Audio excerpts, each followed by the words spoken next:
talked about it yesterday, just that chip on your shoulder. Everyone talking about a neutral AFC Championship game, not even thinking about you guys. How much did that motivate you coming into this? You better send those refunds. I'm from the city where they gotta play us. Fuck a coin flip, it's time to pay up. Don't cross the middle, 21 in the cut. We ain't hiding from nobody, run and tell them it's up. I'm from the city where they gotta play us. Fuck a coin flip, it's time to pay up. Don't cross the middle, 21 in the cut. We ain't hiding from nobody, run and tell them it's up. Back-to-back champs, kings of the north with it. Thinking they can hang with us, still ain't jumped out the porch with it. Long bomb to chase every Sunday, watch him go and get it. Double up on him, then we gon' double down on T. Higgins. Then throw Boyd in the mix, now you really iffy. Every Sunday showing boys how to really gritty. They try to shuffle up the game on us, but they ain't icky. Flip the coin, kick the toe Roger to go and get it. Never know what's gonna happen when Joe drop back. He get shiesty in the pocket, I get shiesty on the track. Nobody on the team all pro, that's all cap. Most all around team in the NFL, that's all fact. Ain't came across nobody yet that seem like they can hang with us. They said we couldn't be Buffalo, but see how we call they bluff. Underdogs every week, they keep on trying to label us. Put your money on us, even if Vegas don't favor us. No matter what, we really came up, now it's hard to fail. I dare you come across that middle, Von gon' ring your bell. I know we under they skin, them boys built frail. Eli Apple out there chirping like a next tail. You don't want Salmon Trey to come off them ends. Rita clogging up the middle like a big body Benz. Right behind them Logan and Pratt, the turnover twins. Jesse Bates in the backfield just to clean up the loose ends. We just drafted Cam and drafted Hill. Instant gratification every time that they on the field. We can't go back to what we was, cause that's the loser way. It's been hard to throw on us since we picked up a woozy. It's like win after win, feel like we could really do it. Zach Taylor doing the same for the city, I give it to him. And I bet Samaji will find a hole if you give it to him. Hayden Hurst don't need a hole, he just plan on running through him. Just hand it off to 28 and let him do the dash. Getting hit by BJ Hill probably feel like a car crash. Every week it seem like Lou digging deeper in his bag. And if the game on the line, all my favorite money match. I'm from the city where they gotta play us. Fuck a coin flip, it's time to pay up. Don't cross the middle, 21 in the cut. And we ain't hiding from nobody, run and tell them it's up. I'm from the city where they gotta play us. Fuck a coin flip, it's time to pay up. Don't cross the middle, 21 in the cut. And we ain't hiding from nobody, run and tell them it's up. What do we say, dog? That's right. They got to play us. What's going on, y'all? Welcome to the show. This is Sports with Strawberry Ice. I'm your host, the Iceman, Jeff Trunapole. And as always, I bring you sports from a West Side point of view right here in the great city of Cincinnati, Ohio, home of the back-to-back AFC North champion Cincinnati Bengals. Now, do me a favor. If you found the show, hit that like and subscribe button. Smash that thumbs up. You guys are awesome. I'm up to 2,283 subscribers. As always, I couldn't do it without you guys. But if you're watching on Facebook or Twitter and you have yet to subscribe to my channel, why not? Please do so. Please go to the YouTube channel, Sports with Strawberry Ice. Hit the subscription button. Hit the bell for the notification. Every time I go live, you'll be notified. Also, exclusively in the YouTube chat crew, we're doing super chats. So if you got a question that you'd like to ask John the Brain Sheeran, or me, or just support the show, give me a super chat. I would greatly appreciate it. And as always, I'm coming to you live from this glorious place down here. It's the Ice Cave, and the Ice Cave is brought to you by T Properties. T Properties, quality housing for quality people. Check out the website at www.tpropertiesllc.com for all your rental property management needs and your rental needs. And you know what? I wear it every single day. I'm wearing it today. I'm wearing it out of practice. The Jackpot Joey gear. We got these new shirts. We got the new hats. Look, this is the Vegas themed one. You know, so it's got the slots because Jackpot Joey's going to Vegas, just saying. So anyway, you can get it all there at jackpotjoey9.com. Portions of the proceeds go to the Joe Burrow Hunger Relief Fund and the Joe Burrow Foundation. The beer is coming out soon. Same thing with that. Portions of that go to the Joe Burrow Foundation and the Hunger Relief Fund as well. And we also have the cornhole tournament that I've been talking about. Now, it's going to be at Brink Brewery. Now, you can get it list, or you can sign up there through Brink Brewery on any of their social media platforms. And 100% of the proceeds of this is going to the Joe Burrow Foundation. So come out, have a great time, have some really good beer. Like I said, we should have the Jackpot Joey beer then. Have an awesome time. Get beat by me in cornhole because I'm going to dominate. Just kidding. I like to play. We'll see how it happens. But anyway, like I said, go check it out. It's at Brink Brewery and all their social media platforms. So make sure you go check that out. What's up to everybody in the chat? Which the chats, there's a lot of people watching, but there's not that many people talking. Brad's in there, Stranger's in there, and Brian's in there. What's up? And yes, I am going tomorrow, Brian. This will be my third, fourth day in a row going to training camp. So yeah, I will be there. So Joe Burrow officially is okay. Everybody can relax. It's a strained calf. He'll be fine. Now, it could take a couple weeks. Now, I was going to wait on playing this, but since I'm getting into it, This is what Jamar Chase had to say about it. He'll be fine. Just listen to Jamar. Got to move forward and hope for the best until he gets back and then pick up where we left off. You were pretty confident yesterday he would be all right. Then you get the word later in the night that it was just a strain. How did that hit you? I already knew what it was because I had the same situation before, so I already knew what it was. I already knew he was going to be okay. You know what I'm saying? He's not going to miss the season. That's why I said he's going to be all right. How painful is it? How hard is it to come back from? Not that hard. It lingers a little bit, you know what I'm saying? But it goes away eventually. It's just being on top of it. That's up to him. It's probably not as bad as like last year when he couldn't do anything. He's in a hospital. He couldn't do anything. And it's now it's realistic to do stuff. He's not in the hospital. I know I'm happy seeing him around the locker room, you know, crutch and be on this little scooter or whatever. But you know what I'm saying? It's about the support we giving him right now. See, I think he'll be fine. Jamar's had it. He'll be fine. I'm sure John Sheeran's had this, the athletic person that John is. Let's get his thoughts. What's up, John? Yeah, a little background on that. When I was 5 years old, my sister hit me with a plastic golf club off of our swing set, and I ended up like partially breaking my arm. That's about the only experience I've ever had with any soft tissue or any type of breaks. It's been a while though. So, what did you do to get your sister to hit you with a plastic golf club? Exist. Oh my goodness, that's a hell of a story there. Luckily, nobody hit Joe in the calf, but I mean, it seems like it's okay. I mean, yeah, it was scary watching it. Everybody freaks out thinking it might be an Achilles. I saw you had the sleeve on there before, and they said it's just general soreness. Who knows if that's actually what it was? It might have been something else. I have no idea. Just saying he had a sleeve on, and that's the calf that he hurt. But it's strained. He should be good to go for first game of the season. I don't think he's playing a game in the preseason now. I mean, I don't know if he was going to anywhere or not. He might have got like one series at the last preseason game. But, I mean, should everybody relax, John, or what's your thoughts? that last preseason game would have been in Washington where he tore his ACL. Right. Still probably one of the worst fields in the history of planet Earth. So it's probably positive that he's not going to play in that game. I don't think he's playing the preseason at this point. I was told this morning that like week 1 is absolutely still like it's going to happen. I was told like 2 to 3 weeks was like the likely scenario. Now, when you hear the word several, and I suppose this is just different compared to like where you've grown up and what your culture is. Several to some people is like 10, to some people it's like 4. It's a wide range, right?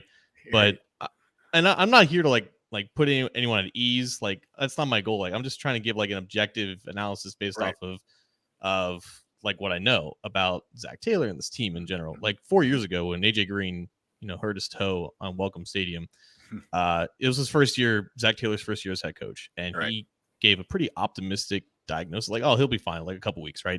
And then AJ ends up not playing that entire year. Right. He comes back 2020, Zach does, and I believe he was talking about an injury, and he said, yeah, I kind of learned my lesson, last year by, probably giving away too much or, not being conservative enough when it comes to diagnosis, because Zach's not a doctor. He gets told what the MRI results are. He gets told what the medical staff tells him, and he's pretty direct about it, but also he ends up being pretty vague. So when you hear the word several weeks with Zach, whatever your definition of several is, if you had to choose, or if you had to decide if he's, if he's overestimating or underestimating, odds are he's probably overestimating. But again, we don't know that to be sure. All I know is like at the bare minimum, 2 to 3 weeks, Joe will be out. But obviously there's 6 weeks left until the regular season opener. Yeah, exactly. And I mean, according to Chase, I guess Joe is going around on a scooter, which probably got to, stay off the leg. I mean, he wasn't out of practice, which I didn't expect him to be out there. So, I mean, it could have been worse. I mean, it's not that it's a strain. It's not a tear as far as we know, unless they find something else. But as far as we know, it's not anything other than a strain, and he should be okay. And Jamar said he went through it, and it lingers, and that's the thing though, right there, where Jamar says it could linger. So that's where, which I believe everything the Bengals will do everything they can to keep Joe off. They'll probably be overcautious with Joe because you don't want that to linger. Because it is something that if you rush back, that is something that it could linger and he could end up dealing with the rest of the season. like I said, I personally don't think they're going to do that. I think they're going to bubble wrap him, put kid gloves on him, and gets lots of massages on his leg or whatever they have to do to get that thing loosened up. And I think he'll be good to go opening day. And yeah, I remember when Zach said that, and you say several. Funny thing is, me and my wife get in this discussion all the time. We'll be like, well, how many of those you have? Oh, I had a couple. Well, you only had two? I'm like, well, a couple is a couple. I mean, yeah, I guess technically it's two, but I mean, a couple for me, I say a couple, it could be like, four. I don't know, just a couple. It just usually it just depends on where you're coming from. So I thought that was funny when you said several. But yeah, we had 6 weeks. It should be fine. But I mean, like I said, we're not doctors. But it was a lot cooler out there today. So that helped. DJ Reader did not play. I participate. I saw him and talked to him. He was fine. I think it was just a veteran day, which DJ, he gets veteran days off. I mean, that's just what happens for him. What's your thoughts so far of what you've seen other than Joe Burrow's injury of how camp's going? Yeah, I mean, this right now, they're in the middle of like the most strenuous stretch, if you want to say. Like, this is 4 straight practices, 4 straight days where you're out there kind of battling the sun, watching it all, Jeff. Yeah, like it's like typically during the season you have 3 practices. One of them is basically like a walkthrough. This is their version of getting ramped up into it, and it's kind of shows how impossible this is for NFL coaches now, because Zach has made an emphasis to get alleviate guys during the summer, because he's very mindful of these soft tissue injuries, because they can, like, you're exactly right, the things that happen right now can end up impacting how guys are during the season. Things can reappear, they can re-aggravate, the whole 9 yards, right? And like, he's always been mindful of that, and I think players appreciate that. But at the same time, when you go from being off doing whatever for 4 weeks and you're right back into the grind and going 4 straight days in the blistering summer heat, things can happen, and it's kind of out of your control. And that's why a lot of people have an issue with how the NFL's kind of evolved in recent years, and they think there should be a more of an approach, ramp up process to avoid some of these injuries. So that's always been kind of an emphasis, and that's why you saw, I think, DJ Reader, Logan Wilson, even T. Higgins miss some time, because again, this is the 3rd straight practice. These guys have just came back. It has nothing to do with anything more than just being precautious and giving these guys time off just because, to avoid what happened with Joe. And obviously you can't predict when and how those things are going to occur.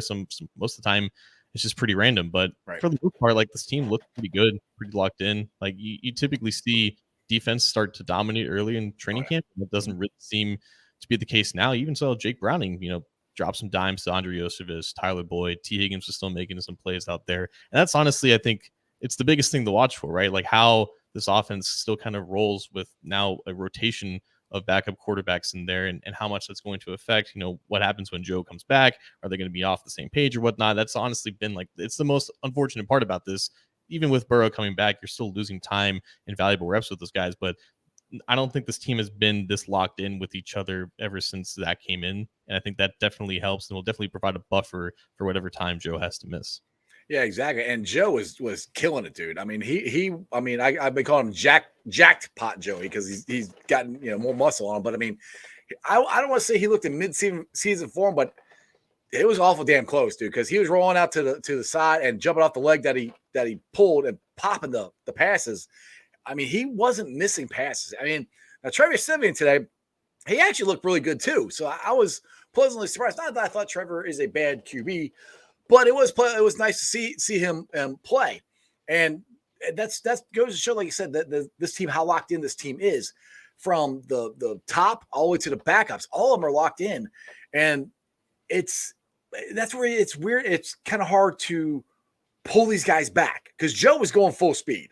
Maybe Joe shouldn't have went full speed. I mean, he was just playing like he normally did. I'm like, I don't know, but I think Zach was quoted as saying that these guys are chomping at the bit in minicamp to get this thing going, because they know what they have. Like you said, they know they're ramped up, they're ready to go. Maybe it's harder to pull them back. So like you're trying to say, you got to ramp up. How do you do that when these guys they're ready to go? They're ready to go hit somebody, I think. With Joe specifically, he's just Icarus, right? Like, he finally got a nice practice in July and said, I'm invincible, right? And then he flew too close to the sun. which is just always ends up happening for him, unfortunately. Right. No one has worse summers in Cincinnati than Joe Burrow. People always hate the summer. They grow up, they have to live the regular lives, only it's hotter. No one has a worse summer than Joe Burrow consistently in Cincinnati, which is just another reason why he deserves to be paid $500 billion or whatever the case may be. So it's tough, man. Like the heat definitely doesn't help. It definitely increases the chances of these things kind of happening. But it was also a testament to I think how they were feeling with like the team continuity and scheme continuity. Just everything was kind of falling into place.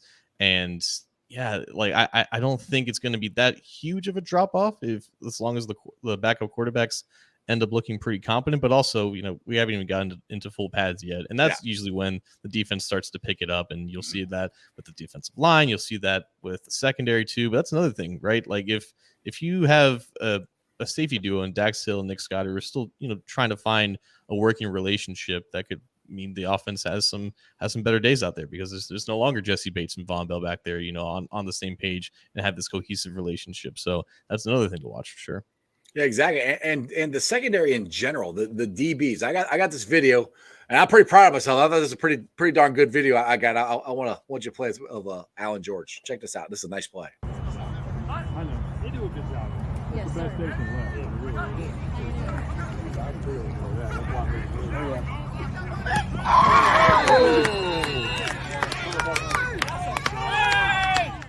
And he's fighting for. Do you think he's fighting for a spot on this team, or do you think he might be locked in? It's one of the best battles, I think, in all of camp, because you don't have Eli Apple there anymore. Sidney Jones presumably replaces him. DJ Turner's doing a lot of things. DJ Ivy had a really good summer, but we haven't really heard much about him in training camp. But Alan George, like all of them, I think have gotten reps with the second team and even first team without Chidobe Awuzie. So you have a cornerback group right now that can definitely go 6 deep, and you're pretty confident in all 6 guys if they have to play, some emergency snaps. So he made the team last year and he played in the regular season. So I think the coaches like him enough to the point where, he's going to get a legit shot here. And I think it's really cool that all those guys have gotten exposure with the first team, and they've all shown out pretty well. Yeah, and Cheeto it surprised me. He's out there running around. I mean, he's not practicing. He's running sprints and stuff like that. He's got his helmet on and everything, but he's doing it without his knee brace on, which still, I'm like, I don't know. I mean, I know he's not getting contact or anything, but like, it still worries me that he's out there. But I mean, is that a good sign that he's doing it without the knee brace, or does that kind of worry you? Just to get injured is all I'm saying. I don't remember him wearing a knee brace this offseason. Was there like any pictures? I haven't seen him wear one yet. Okay. Yeah. So I remember him doing sprints during voluntary camp back in April, and he's only been kind of ramping up since then. What he did in mini camp, like the lateral agility drills he was doing off to the side, that was like just mind blowing, considering it was 8 months after his initial tear. So yeah, the fact that they put him on PUP like Sunday and then took him off immediately Tuesday, it was almost like he just got into town and said, oh, he's probably not ready yet. And then they met him like, oh yeah, I'm good to go. All right. But obviously they're not going to throw him in there for any team drills just yet. Like they can afford to be cautious, but I mean, he's always kind of been the guy that does that just is locked in, right? That's why he was able to recover so quickly. So it's not surprising to see him mirroring routes off to the side, even though he's not a part of team drills or anything. Yeah, I would be shocked is when he actually gets into practice or whatever that he doesn't wear a knee brace, just because he is going to get contact. You're going to get your leg, tangled up. I mean, maybe he won't. I don't know. That's just surprising to me. I know these guys don't like wearing that stuff, but just surprising to me that he's still not wearing one. Maybe he will, maybe he won't. I don't know. Dustin's got here a question here. It says Charles Goldschmidt said that they were trying to work some new scheme stuff with Joe. Wonder how that changes their plan going into the year. They already worked a lot of the stuff in minicamp. So I don't know if it changes it all that much. I think it kind of maybe depends on how quickly Joe gets back, but I mean, he can still do the mental reps of what he's supposed to do. I mean, do you think it changes it a lot with Joe not actually physically being out there at practice right now with anything new they wanted to do? Not really, just because he's still in the building, so he's still in the meetings and all that stuff. And like you saw some of the reps today from Browning, they're still doing a lot of play action on a shotgun, which was the biggest emphasis from minicamp. So I don't think they're really changing anything right now. Now, in terms of like making sure that it's down pat and ready to go week one. Week one is always kind of a crapshoot in that regard anyways, and they'll definitely be trying some new stuff, and it may not go particularly well just because that's the nature of it being week one. But that's the most important part. Like how much practice time does he get between when he recovers and when they go up to Cleveland, right? And I would imagine like he's going to do everything to make sure that he's ahead of the game and making sure that he's not missing a step in terms of what they're doing out there in practice without him. But I don't think the plan is going to change too much. Now, Michael Madden here wants to know how the rookies are looking. For me, Chuck Sizzle looks really good. I mean, I don't know why I tweeted this out. For some reason, he was on his punt returns. He was catching the ball one-handed, which I'm like, people were like, why is he doing that? I said, because he can. I don't know. but I mean, he looked really good. He made a couple good plays out there. Yossi, he struggled a little bit, which I kind of thought he would because just Princeton and the NFL is a big jump. So, but Chase Brown has looked really well. I mean, all in all, I think the rookies have looked fairly decent. I mean, Miles Murphy, yeah, he looks like a beast out there. What's your thoughts on the rookies? Yeah, we haven't really heard much aside from Charlie Jones. When your name's Chuck Sizzle, I think you have like a margin of error, right? Like you're already starting really high, so you have to do really bad in order to constitute as like struggling during camp.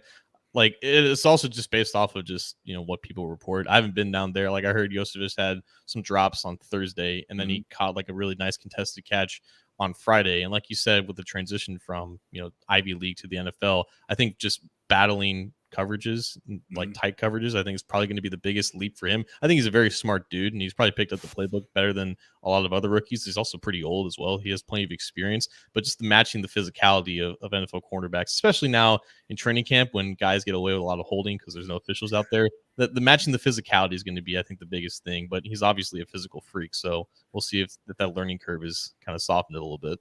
Yeah, the thing is, I don't think the cornerbacks can actually get their hands on the wide receivers at all until like later on down the field. Because the funniest thing is just watching Juice and Jamar go back and forth. Jamar's got him a couple of times. Juice has got him a couple of times. That has been one of the funnest matches to watch. And luckily today they were close on this side of the field to me, so I can watch them. I can literally hear them talking trash back and forth to each other. So it was pretty fun to watch. And I think Juice, Kenny Taylor-Britt I think he has a shot of establishing himself. Now, I know we got Cheeto, depending on how Cheeto does, but I think Juice has a shot of establishing himself as the number one corner for this team this year and moving forward. I'm expecting a big breakout year from Cam. What's your thoughts on Cam? I mean, like with their scheme, like they've typically left cornerbacks on just the same side. Mm-hmm. So Cam was like I believe like Cheeto's always been kind of on the right side of the defense, so Cam was left. I think that's where he was today too. When those reps against Jamar Chase. So that's a situation where you don't necessarily have a cornerback following your number one receiver. Right. So there's going to be chances for Cam Taylor-Britt to go up against an offense's number one, and obviously that can change. Like your number one receiver could be in the slot. It could be a tight end, Travis Kelce. Like it changes no matter what offense you play against. So like I think they're going to have more confidence in him in true one-on-one situations like they had with Cheeto for the past 2 years, right? When Awuzie went out, it impacted their defense greatly because they required more safety help on both sides of the field because you had Eli Apple and a rookie out there, playing cornerback. And there were a lot of inconsistencies with Taylor-Britt in coverage specifically. And as the year went on, those inconsistencies kind of flattened out and he started to play a little bit better. He started to play with a little more confidence. You're seeing that in training camp now. So I think you have a situation where you have two cornerbacks you can trust in man coverage, and that does wonders for your defense for sure. Exactly. Now, Ken here has a question, and you might be better equipped to answer than I am. He said, are we going to be more consistent in the running game with the same three interior guys and Brown at left tackle? Yeah, why not? I mean, there's cohesion there, right? You don't have Cordell Wilson going from North Dakota State to playing Cam Hayward in his first NFL game, right? He has experience. He knows what to do. And I think he's even more physically built for the position now. He's had a really good offseason from a conditioning sense. Orlando Brown doesn't really have a lot of questions when it comes to run blocking. He's very scheme diverse. He's seen a lot of NFL offenses in his days, and he moves people very easily, as you can imagine, being 6'8", 380 pounds or whatever. So, yeah, I think just generating movement, displacing guys from a vertical sense, because that's still the identity of the run game. That's what they found last year when they just went to just more of a downhill gap scheme. I don't see that changing as much. I think they'll try to implement more zone schemes just for the sake of being more diversified, and that Orlando Brown has ample experience with that. And he's actually better at it than you would expect for a guy who's as big as he is, but he covers a lot of ground and he moves a lot of people very easily. So the fact that you have the same three interior guys, which for the past couple of years, you've had competitions at guard, you've had new centers come in. The fact that there's cohesion and continuity there with a really good left tackle, yeah, the offense line should be better to displace guys in the run game. Yeah, I mean, I've said this before. Orlando Brown and Cordell Volson are two of the biggest damn humans I've ever seen in my life. We have to. I don't know what the record is or who's got the tallest left side, but we got to be up there. I mean, you said Orlando's 6'8". I think Cordell's 6'7". I mean, they're freaking. I mean, I'm 6'3", and I use it off as short, and I'm looking up to these guys like, hey, like they're huge, and I'm expecting a big leap from Cordell because like you said, he's had a full season in the NFL. Ted Karras is a big fan of his. He's got Orlando Brown on the left side of him now, so that'll help. I honestly think this is going to be the best offensive line we've had since like 2015. And it's funny, some people are asking me like, who's going to win the right tackle job? Like, I don't think there's any debate. I think it's Jonah Williams. I mean, I know Carmen Jackson's been getting some playing time there, but I mean, Jonah's been out there with the ones. I don't know what's your thoughts. I mean, it's Jonah's job to lose, right? He's been here for 3 years. His name's not Carmen Jackson. Oh, Carmen Jackson. My bad. Oh, I say Jackson Carmen. Daggone it. You know what I meant. Yeah, with Jonah, like I'm not sure we heard anything about it. I'm sure you saw if he was out there today with the ones. So if he's getting consecutive practices in there, it's still probably easing him in. But he's the best combination of being healthy and being good for that spot right now. It's always been a matter of like when Lel comes back, and he's that storyline's kind of been on the back burner with the quarterback now under the microscope a little bit. But he was placed on the PUP list. Duke Tobin alluded to the fact that he's one of the guys that's probably going to take a little bit longer to see when he can come back, and the longer he's not practicing and getting those reps, the more likely this becomes a pretty one-sided battle. So Jackson Carmen took basically all the snaps at right tackle, but if Jonah just looks somewhat competent there and he continues to progress health-wise, I don't imagine this is much of a competition when week 1 comes around. That's what I've been saying. I was going to ask something else. I totally slipped my brain. I think I've been out in the sun too long all week. So what about the I know what it was. So I've been noticing this. Now it's just the first week of camp that the tight ends haven't thrown the ball to him that much in the offense, which I mean, this team doesn't throw to the tight ends very much anyway. I kind of thought maybe with I can't think of the tight end we just signed. Irv Smith. Thank you, Irv Smith. With him being more of a pass catching tight end than we've had, no more athletic, that this might be more of an evolution of the position possibly. Are you thinking you see more of the same stuff, or it's mostly going to be the check down to the tight end, or are they actually going to put some plays in for him this year?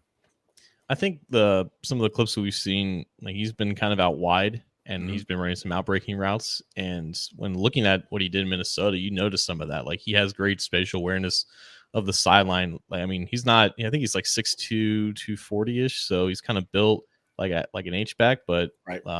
He moves kind of like a wide receiver, like a big wide receiver, and he's got great feet for the position. Hayden Hurst was kind of lauded because of his speed, but you really saw, like you said, there's a lot of shorter routes, a lot of check downs, and utilizing the surprising yards after catch, a trait that we didn't really think was in Hayden Hurst's bag. It's not really Irv Smith's game, right? He's not a guy that can really run through contact like that, but I think he is more of a silky, smooth route runner. He can generate separation, and he also can get some sideline catches. So you could see certain personnel formations where you have Irv Smith out wide, maybe a receiver in the slot. You have like a little 2x2 formation going, but he still has the speed and the vertical sense to stretch the seams, right, and get those safeties kind of broken up, which is ultimately going to be their goal.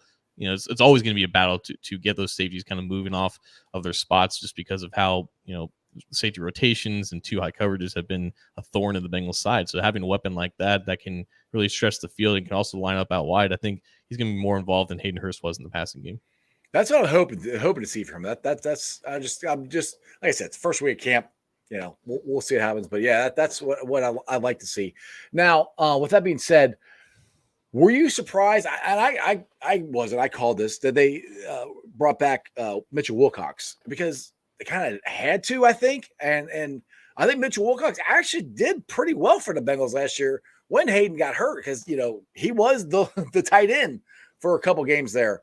What's your thoughts on just the tight end room in general? The back, Drew Sample's back, Mitchell Wilcox. Is it a big drop off from Irv Smith? You think, or where are we at in that room? Yeah, I mean, the fact that he wasn't re-signed for all that time was a little bit more surprising to me. Then you realize that it's because he's been injured, and it's why he didn't get any attention from any other teams, probably just because of the medical sense. So right. The fact that he was out there for that long, that was the reason why. And if he was healthy, he probably would have been re-signed back in March too, just to have more of a grounded sense of that position. But like you said, I mean, this offense doesn't really go through tight ends. And we saw when Hayden Hurst went out last year, Wilcox filled in. They were fine moving the ball down the field without having like a really athletic tight end. But Wilcox, he's okay, right? He's going to battle with Drew Sample or Devin Asiasi or whoever for tight end number 2 once he gets back. And he should be coming back pretty soon. I think he was grouped with Cheeto as the guys who didn't need that much time to recover. But again, there's going to be a ramp up process. And I think by the time the preseason comes around, he'll be good to go. And that's when you'll get probably the best evaluation for these guys. Unfortunately, the offense will be pretty bland. So it'll be a lot of run blocking, it'll be a lot of, routes in the flats. So whoever can make the most of that will probably end up winning the job. Yeah. I'll say Robbie's asking about the website here. So he's trying to get some Jackpot Joey stuff, the website purchase, but it's not showing any hats. Well, that's something I have to get with Maddie Myers, but it's jackpotjoey9.com. There should be hats on there. I can't take care of it right this second, but I can after the show I can try to figure it out for you. All right, we got a $5 super chat from Dustin Cross. I appreciate it, Dustin. No specifics to Burrow. At what point in a professional athlete's career are they just simply done with rehabbing all the time? Difficulty is overlooking. Ask Andrew Luck. Yeah, I was just about to say that. Now, Joe's rehabs aren't what he had one major one. I mean, the appendicitis, hell, I had that. That just happens. And the calf, I mean, it's football, man. I mean, Zach even said it's football. These guys rehab a lot. I mean, that's just part of the deal they signed up with. How long it takes? I think it's more of like if it's major ones because Andrew Luck was more major ones he had to keep rehabbing from instead of these minor ones. I'm considering minor, I guess, than Joe is. Don't you think, John? Yeah, I was even surprised for how long Tyler Eifert wanted to push through it all because that was a constant severe injury after severe injury. Football is these guys' lives, and there's something inside of them in terms of competitiveness that just keeps them going back out there, and they understand that. It sucks. It's ultimately what they signed up for. It's just part of it all, and unfortunately, some guys go through it more than others. But I think now Tom Brady has impacted the game so much just for the fact that he was able to last for as long as he did. Obviously, you don't have to stop eating strawberries or anything like that, but it really put an emphasis on. I like strawberries. I wonder why, But it really put an emphasis on taking care of your body. So if you do have to, overcome these things, it doesn't become as much of a taxing thing on your body to do. The preventative measures for making sure that these guys aren't in these positions has gotten so much better, and that's an emphasis that Burrow has made. I think ever since he did start that rehab for his ACL, he's been more of a proponent of putting the right stuff in his body, like Body Armor is his newest sponsor, whatever that helps him with. But I think with I know this wasn't specifically for Burrow, but I don't think we're at the point where it's wearing on him mentally yet. But ultimately, financial stability is another thing, right? Getting to that first contract is so important to give you long-term security. So if you're at a point where this is your third ACL tear, it's your second meniscus, I have a few million in the bank, might as well just call it quits at this point. I mean, look at Odell Beckham Jr. I mean, he's come back from his second ACL. I mean, these guys, they're just wired different. I mean, you saw them play football. you're going to get hurt. I mean, that's just the way it is. And one thing that you said also about Tom Brady, how he changed it, I think he also changed it for guys after they retire. Because I've noticed, because older guys from like the 80s and stuff, you would see them, they would be older and they all be kind of out of shape and they couldn't walk and all that stuff. Guys from like the 90s, early 2000s that have retired, seems like those guys have really concentrated, most of them, not all, but most of them concentrated on losing weight, keeping themselves in shape and stuff, because it helps them as they get older. I'm not putting that all on Tom Brady, but that's just the nature of the beast, of how we've gotten better at nutrition. We've gotten better at pliability, stretching your muscles out and all that stuff. I mean, things have changed to try to make their life better after football and during football, so they can play more. And that's a good thing. And like I said, I don't want to give it all to Tom Brady, but I mean, the dude played 20 years. That's pretty good. He only had one major injury. That was his ACL, and he came back. So, yeah, I don't think Joe's anywhere close to giving up at all. I think he's wired different. I call him a psychopath just because he loves football and he wants to win. And that's what way these guys are wired. They're just, that's not me, John. I'm not wired that way. If I that's not either of us, No, if it was, we'd be doing it. But we did have an interesting contract signing yesterday. Trey Henderson signed a 1-year contract extension. That kind of surprised me, to be honest, because when they drafted Myles Murphy, the thought crossed my mind that maybe this might be the last year for Trey. The Bengals might cut ties with him to save money, yada, yada, yada, to go to Joe, Jamar T, all these other guys, but they turned around and signed him. Now, was it more, have we got the details yet? Was it more of an extension? Is it more of a restructure? Have we gotten any more details on it? So we had like rough, just like the basic numbers. It was a $21 million deal. I think $6 million was put into like a signing bonus, and it lowered his base salary to like veteran minimum. So the NFL's definition of what a restructure is it takes like whatever your base salary is for the current year, convert that to a signing bonus, so it gets prorated throughout the life of the deal. So ultimately, it's a net positive in terms of cap savings, but it's also a net positive in terms of how much of this gets put into your pocket up front, right? So Hendrickson got in layman's terms, he got a pay raise this year, and the Bengals saved cap room, which is what a restructure is. This happens to be but it's a 1-year extension on top of like the 2 years left. So like a traditional restructure doesn't usually include like a salaried year added on. Sometimes it includes void years, which is just a way to just, again, lower cap hits in the future. But this was a way of giving him a well-earned raise because he's well outplayed the contract that he was on. Absolutely. And also it gives them more salary cap flexibility, which again has never really been done before by the Bengals, at least not in this CBA era. So in years past, whenever they needed cap space, either they were A, shit out of luck, or B, they would just cut players, right? Which is, again, like we thought that Trey Hendrickson was going to be a potential cap casualty because of the way that they addressed defensive end, because they needed cap space. And this is a way to free them up some room if they want to fit in T. Higgins and Logan Wilson on top of Joe Burrow and keep him in the fold for another extra year. So the contract that he signed a few years ago, it was classic Bengals, right? It was a hefty signing bonus. There was roster bonuses instead of guaranteed base salaries, and it provided him not a ton of long-term security. This is a way of not only giving him the long-term security, but also giving them cap space right now, knowing that the cap is going to go up in the future. It's a complete win-win. It's very surprising from a Bengals sense. Oh, absolutely. It totally caught me off guard. I'm like, whoa, I didn't see that coming. But I mean, I call it a trickle-down effect. They're, like I said, it's getting cap space room to sign Joe, to sign T, to sign Jamar, hopefully DJ. DJ's one I do not want them to let go. Maybe Logan Wilson. It's a lot. I don't know if they still can sign all of them. But getting to Joe, and now that Justin Herbert got signed, and I heard this, I listened to so many different podcasts. I think it was Paul Daner, but Burrow is on Saturdays due a roster bonus. And the Bengals could do something where they take that roster bonus and roll it into a signing bonus if they announce the contract Saturday.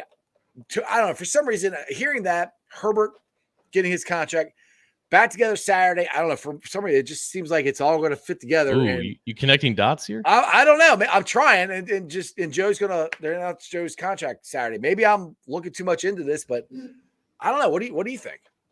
So August 5th, or on Over the Cap, August 5th is when his training camp roster bonus is due.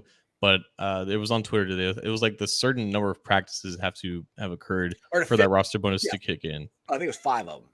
Yeah, so they've only had 3 so far. Maybe I don't know what the case is, but all I know is that roster bonus becomes like set. And so, like, for example, last year Trey Hendrickson had a roster bonus scheduled, and that got paid out to him, I believe, the beginning of the league year. Had they restructured him, then they could have converted that roster bonus into a signing bonus. Right. So then it gets spread out more, so that like the current cap hit is affected and gives them more cap space. That could have been the case with Joe Burrow, or it could still be the case with Joe Burrow if they do it like right this second or within the next day. Mm-hmm. And that's the only thing that would affect, again, is like how much his cap hit would increase this year, because it is going to go up by a certain point. Like what the Chargers did with Justin Herbert, the reason why they were able to keep his cap hit like very minimum is because they did kind of similar to what Patrick Mahomes ended up agreeing with, which is player options in the future, which again, it gives him guaranteed money that, like, what if he's on the team at that point, like that salary becomes guaranteed, and that's a way to kind of, you know, push money into the future. So we'll see if the Bengals end up doing something like that. But yeah, this was like an interesting, you know, point in the contract where if they wanted to save as much cap space as possible, this is something that they could have done.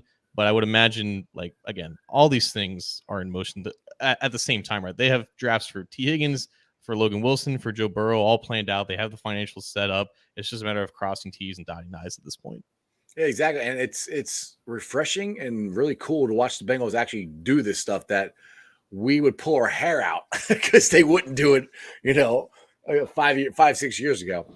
John, you've been on for 41 minutes. I appreciate it. I know you got a new gig. So tell everybody about your new gig. Tell about Orange and Black Insider podcast, because I just had The Godfather. Have you ever called him The Godfather on your show? You got to do that for me one time. Just call AC The Godfather. I have not. I've called him Dad, but not The Godfather. Called him Dad. He's not that old. he is the father of Bengals podcasting. He was the first. He was the first. That's why I called him The Godfather. I think you might be called Godfather than Dad. But anyway, tell everybody where they can find your articles and stuff, John. Yeah, A to Z Sports.com/Cincinnati. Yeah, in my opinion, one of the best places to find Bengals coverage. But just saying, you can go to The Athletic, you can go to ESPN/Cincinnati. Cincy Jungle is a great website, I've heard as well. So plenty of places to get your Bengals coverage. If you want to add A to Z Sports.com/Cincinnati to your rotation, I would greatly appreciate it. And also, you can listen to my voice along with the Godfather Anthony Cosenza on the Orange and Black Insider Bengals podcast. Jesus, I can't even get my own podcast right. Well, you're also on the #1 Bengals podcast. Aren't you guys? You and Bridget, aren't you guys still doing that? That's been like a month since we've done that. I don't know when that's coming back, but yeah, it'll be back. So are the puppets on strike again? I mean, there's a writer's strike going on. You know, they're feeling themselves a little bit. maybe it's a puppet strike. They're out there on the picket line. No scabbing here. There you go. All right, John, I appreciate it, man. Take it easy. Who day? See ya. All right, guys. Hope you enjoyed that as much as I did. Go follow John. He's a great dude, great writer. Got a lot of good insight, and him and AC the Godfather, they're on the Orange and Black Insider podcast. So make sure you guys go check them out. Tomorrow, back together Saturday. I'll be very excited to be there. I will, if you guys are going to down there and trying to find me, I'll be wearing the all orange Jackpot Joey shirt and the bucket hat. I'll be hopefully down at 158 in my normal section. That's where I'm trying to get to. So yeah, if you guys see me, come down and say hi, and we can talk some Bengals. It's gonna be really fun. I cannot wait to get back in that stadium. It really means football is back. There's also a get together Bengal Jim's got at the Blind Pig. There's also something going on, I think, on Fountain Square. I unfortunately won't be able to get to any of those because I have to work tonight. So I'll be running home, going to sleep, and then trying to get down to back together again. So make sure you guys get out there. And if you're going, make sure you stay hydrated. It is hot as hell out there. I've been drinking tons of water, and people are dropping. Not players, but some of the fans were dropping yesterday at training camp. So if you guys are going to the back together, make sure you stay hydrated and stay safe out there. But let me get to the Facebook groups that let me live stream. And as always, I appreciate every single one of them. They are Who Dey Nation, Who Dey Legion, Bearcat Ruckus, Radical Reds, the Ohio State Bucknuts, the Ice Bar. They can follow me on all my social media platforms, all under Sports with Strawberry Ice on Facebook, Instagram, Twitter, and TikTok. Twitter handle is at Jeff A. Turnipole. TikTok is at Iceman90. I'm also on Threads, the new one. I will be pulling off the sound later on tonight, putting it on the podcast on BeanPod, Apple iTunes, Spotify, Google, Stitcher Play, pretty much wherever you get your podcasts. Please make sure you rate, like, and review. Leave a 5-star review and a comment so more Cincinnati fans can find my podcast. YouTubers, you guys are awesome. We're at 2,283 subscribers. I appreciate every single one of you guys. Like I said, if you're watching Facebook or Twitter, please go to the YouTube channel, Sports Strawberry Ice, hit the subscription button.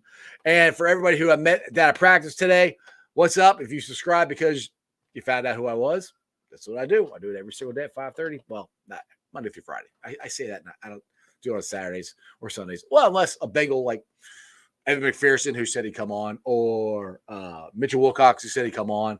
DJ said I'm still working on DJ. DJ is my dude. I love DJ. He comes up and shakes my hand and says hi and everything.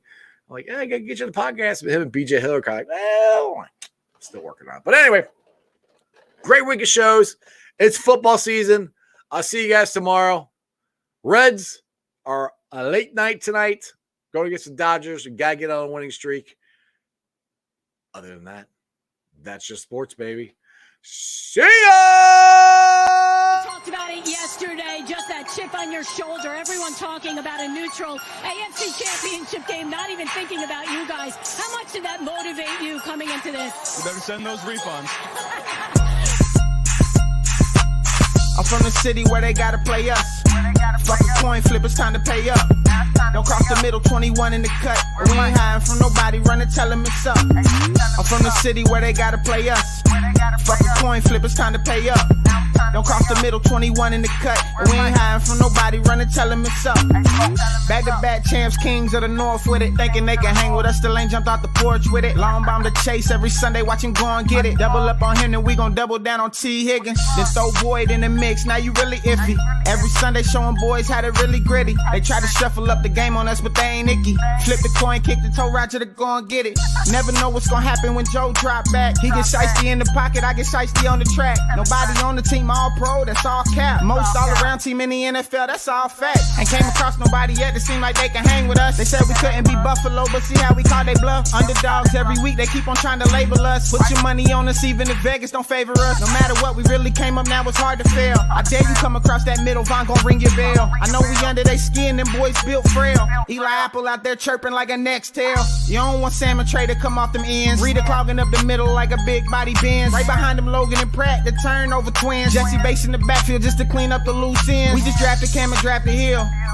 Instant gratification every time that they on the field. We can't go back to what we was, cause that's the loser way. It's been hard to throw on us since we picked up a Woozier. It's like win after win, feel like we could really do it. Zach Taylor doing his thing for the city, I give it to him. And I bet Samaji will find a hole if you give it to him. Hayden Hurst don't need a hole, he just plan on running through him. Just hand it off to 28 and let him do the dash. Getting hit by BJ Hill probably feel like a car crash. Every week it seem like Lou digging deeper in his bag. And if the game on the line, all my favorite money match. I'm from the city where they gotta play us. Fuck a coin flip, it's time to pay up. Don't cross the middle, 21 in the cut. And we ain't hiding from nobody, run and tell them it's up. I'm from the city where they gotta play us. Fuck a coin flip, it's time to pay up. Don't cross the middle, 21 in the cut. And we ain't hiding from nobody, run and tell them it's up.